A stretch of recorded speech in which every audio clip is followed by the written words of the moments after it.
Hi అండి, అందరికీ నమస్కారం. నాకు యాక్సిడెంట్ జరిగిన సంగతి అందరికీ తెలిసిందే. ప్రజెంట్ హెల్త్ అప్డేట్ ఎలా ఉందని అందరు కామెంట్ చేస్తున్నారండి. ప్రజెంట్ అయితే హెల్త్ కండిషన్ బాగానే ఉందండి. Stitches last Sunday stitches remove చేశారండి. డాక్టర్ ఏం సజెస్ట్ చేశారంటే just eating purpose, working purpose అయితే హ్యాండ్ మూవ్ చేయొచ్చు అన్నారు. హ్యాండ్ అప్ చేయాలి అంటే ఒక 4 వీక్స్ తర్వాత మనం ఫిజియోథెరపీ తీసుకొని అప్ చేయొచ్చు అని చెప్పారు. సో ఈ మధ్యలో నేను ఓన్లీ ఎక్స్ప్రెషన్ సాంగ్స్ చేస్తున్నానండి.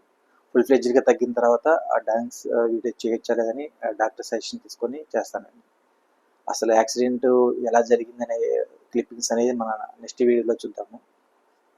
అసలు యాక్చువల్గా మేము మేఘాలయ తాకిందే ఐహాలెస్ సాంగ్ నెక్స్ట్ షూటింగ్ జరిగి డ్యాన్స్ మూమెంట్ స్టెప్ కోసం వేరే లొకేషన్కి వెళ్తుంటే మా బ్యాక్ సైడ్ నుంచి వచ్చిన పర్సన్ రాంగ్గా వచ్చేసి మా బైక్ సైలెన్సర్కి డాష్ ఇచ్చాడండి. ఇలాగా రైట్ సైడ్ పట్టడం వల్ల మొత్తం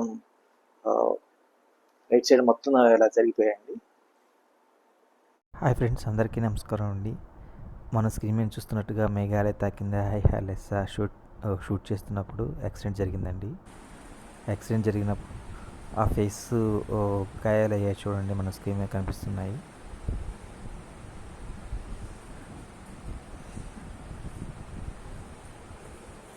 ఫేస్కి గాయాలయ్యాయి, షోల్డర్కి బోన్ కొంచెం ఫ్రాక్చర్ అయింది ఫ్రెండ్స్. సో బోన్ ఫ్రాక్చర్ అయితే 2 స్క్రూస్ బిగించాలని డాక్టర్ సజెస్ట్ చేశారు. ఇది ఆపరేషన్ చేయకముందు ఫ్రెండ్స్. ఇప్పుడు మనం చూస్తున్నాము ఆపరేషన్ చేసిన తర్వాత ఫ్రెండ్స్.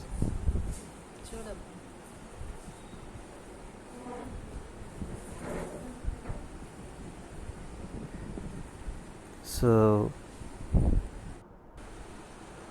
2 స్క్రూస్ అయితే బిగించారు, 3 స్టిచ్చెస్ అయితే పడ్డాయి ఫ్రెండ్స్.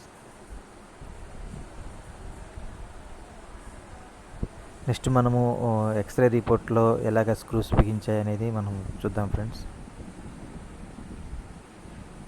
ఇప్పుడు మన స్క్రీన్ మీద కనిపిస్తుంది ఎక్స్రే రిపోర్ట్లో చూడండి ఫ్రెండ్స్.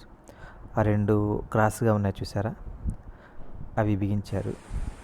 స్టిచ్చెస్ అయితే 3 పడ్డాయి ఫ్రెండ్స్, చెక్ చేయండి. అసలు యాక్సిడెంట్ ఎలా జరిగిందంటే అండి, మేఘాలయ తాకింది ఐహాలెస్ సాంగ్ ఆ షూటింగ్ జరిగిన తర్వాత డ్యాన్స్ మూమెంట్ స్టెప్ ఉందండి. ఆ స్టెప్ నెక్స్ట్ చరణంలో ఉంది. ఆ సాంగ్ చేద్దామని వేరే లొకేషన్కి మేము వెళ్తుంటే విత్ మినిమం స్పీడ్తోనే వెళ్తున్నాను అండి, 30-40. ఎందుకంటే నెక్స్ట్ లొకేషన్ దగ్గరలోనే చూడాలని మినిమంగా వెళ్తున్నాను. ఆ బ్యాక్ సైడ్ నుంచి వచ్చిన పర్సన్ రాంగ్ రూట్లో వచ్చేసి మా బైక్ సైలెన్సర్కి డాష్ ఇచ్చాడండి. సో దానివల్ల ఇలాగా రైట్ సైడ్ని పడ్డాలి. రైట్ సైడ్ పడినప్పుడు ఏంటంటే ఇటు మొత్తం ఫేస్ అంతా రోడ్డు తగిలి దోకపోయిందండి. షోల్డర్ బోన్ అనేది డైరెక్ట్గా హార్డ్గా గట్టిగా రోడ్డు గుద్దుకోవడం వల్ల అది కొంచెం ఫ్రాక్చర్ అయింది. డాక్టర్ ఏమన్నారంటే స్క్రూస్ బిగించాలి, 2 పడతాయి అన్నారు. స్టిచ్చెస్ అయితే 3 పడ్డాయి. అవి ఎలా జరిగిందో మనం నెక్స్ట్ క్లిప్పింగ్లో చూద్దాము.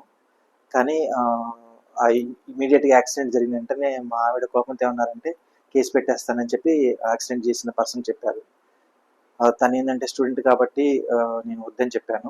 నేను ఒకటే చెప్పాను, బ్రదర్ మీరు మిస్టేక్ చేశారు, మీ మిస్టేక్ని మీరు సర్చ్ చేసుకోండి అని చెప్పాను. సో మాకు ట్రీట్మెంట్కి ఏదైతే అవసరమైందో ఆ ఎక్స్పెన్సెస్ మొత్తం తనే భరించారు. ప్రజెంట్ అయితే హ్యాపీగా ఉంది. ఇప్పుడు కండిషన్ అయితే బాగానే ఉందండి. చాలామంది కామెంట్స్లో తొందరగా కోరుకోవాలి, మళ్ళీ డ్యాన్స్ చేయాలి ఏంటి గారు అని అడుగుతున్నారు. అలాగా నన్ను కోరుకున్న ప్రతి ఒక్క వ్యూవర్కి, సబ్స్క్రైబర్స్కి హృదయపూర్వక ధన్యవాదాలండి. అంతా దేవుడి దయ వల్ల, నా వ్యూవర్స్ సబ్స్క్రైబర్స్ యొక్క ఆశీస్సుల వల్ల నాకు తక్కువ యాక్సిడెంట్ జరిగి తక్కువ టైంలో నేను కోలుకోగలిగానండి. త్వరలోనే మీ ముందుకు వచ్చి ఎప్పటిలాగే మిమ్మల్ని మంచిగా డాన్స్ చేస్తూ అలరించాలని మనస్ఫూర్తిగా దేవుని కోరుకుంటున్నాను. ఓకే ఫ్రెండ్స్, అందరికీ ధన్యవాదాలు. Thank you.